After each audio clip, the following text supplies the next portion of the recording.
Jusqu'à 9h, Good Morning Business. Il est 7h20, nous recevons Émilie Sidikian, directrice générale de Salesforce France. J'y arrive, bonjour. Bonjour.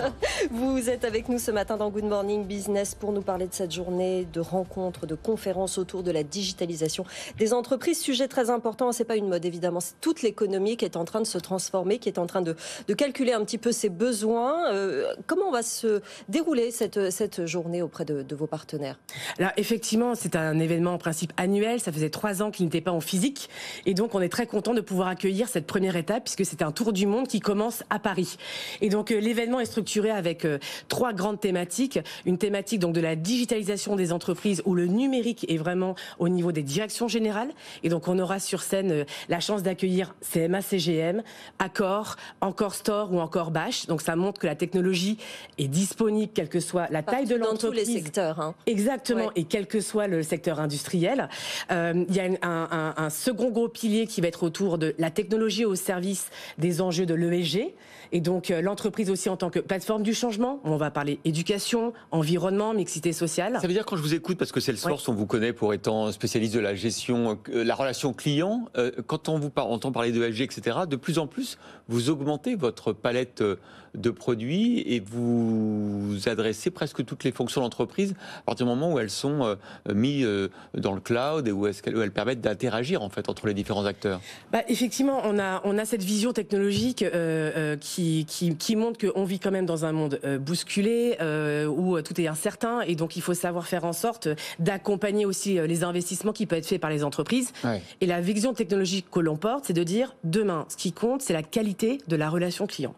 Et cette qualité de la relation client, elle est pas que au travers des ventes, elle est au niveau aussi du service client, elle est au niveau de la gestion des campagnes marketing et donc c'est l'optimisation de l'ensemble des interactions entre un client et une marque. Et pour faire ça, il y a le pendant des collaborateurs. Et donc, c'est ce fameux QG numérique. Ouais. Donc, c'est la symétrie des attentions. Et enfin, c'est une tech responsable qui doit participer à une économie durable et participer également à la réduction des émissions de carbone. D'où l'intégration de cette plateforme ESG. D'où l'intégration d'une plateforme ESG qui s'appelle Net Zero Cloud et qui aide les entreprises à justement les accompagner dans le pilotage et la réduction carbone. Je reviens à la digitalisation des entreprises. 6 Français sur 10 interrogés dans une étude récente disent vouloir une formation aux outils numériques. La moitié d'entre eux aimeraient carrément travailler ou se reconvertir dans les métiers du numérique, mais cela va demander énormément de mains, de talents, et on va peut-être se trouver face à un problème de recrutement dans ce domaine. Je pense que le problème existe déjà. On a un marché qui est complètement en surchauffe sur les métiers de la technologie, et puis en plus, vous l'avez dit, la technologie est partout. Oui. Donc on a à la fois les métiers du numérique en propre, sur lequel on a des métiers vraiment sur du code et d'autres qui sont périphériques, comme la conduite du changement, comme l'architecture ou autre.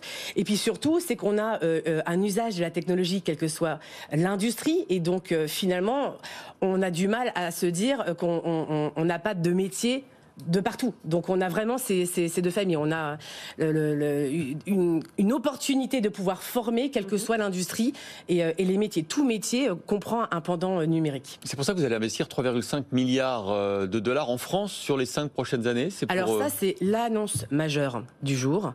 Donc effectivement, toutes les équipes ont travaillé à montrer aussi la France comme une terre d'innovation. On lance un plan d'investissement de 3,5 milliards pour les 5 prochaines années. Ouais. C'est énorme. Pour une boîte de la tech, et donc il va comprendre 4 volets de l'emploi. Donc effectivement, c'est Paris, mais également ces régions. Et donc on vient s'inscrire dans les territoires. Combien d'emplois, par exemple pour Alors on communique pas sur les emplois en France parce que vous l'avez dit, le marché est en surchauffe. Donc c'est un sujet qui est sensible, mais on a un plan très précis justement sur l'accompagnement des talents sur le sujet. Il y a aussi des centres de R&D à Paris et à Grenoble. Et donc, on va venir renforcer cette partie de R&D pour faire en sorte que la France rayonne aussi en termes d'innovation. Et puis, c'est également une personnalisation produit pour faire en sorte qu'on puisse accompagner les entreprises au plus proche de leurs attentes en proposant une roadmap produit qui incorpore les besoins de la France et de l'Union européenne. Alors, il y a une grosse annonce autre que celle-ci aujourd'hui, c'est que vous réservez à Good Morning Business et que vous allez réserver à vos invités tout à l'heure, c'est que vous allez être partenaire des JO 2024. Exactement, grosse annonce également. À 18h, on aura la chance d'avoir sur scène le président de Paris 2024 avec Tony Estanguet, qui viendra avec des athlètes olympiques et para-olympiques. Et ça aussi, ça fait partie de nos valeurs. Et ça rentre dans cette logique de dire le sport, déjà on partage des valeurs communes, des valeurs de collectif, des valeurs d'égalité, mais c'est aussi au travers du sport que l'on peut faire également un retour par l'emploi, et on accompagne cette annonce avec une autre annonce puisqu'on soutient Sport dans la ville qui ramène à l'emploi au travers du sport. Partenaire des JO, ça montre aussi le poids qu'a atteint Salesforce dans l'économie mondiale, 26,4 milliards de dollars de chiffre d'affaires en 2021, 70 000 salariés quand même pour Salesforce, et donc ce partenariat avec Paris 2024. Merci beaucoup, Émilie Signifiant, vice-présidente exécutive et directrice générale de Salesforce pour la France. Et donc, tout au long de cette journée, cet événement du World Tour qui commence par Paris.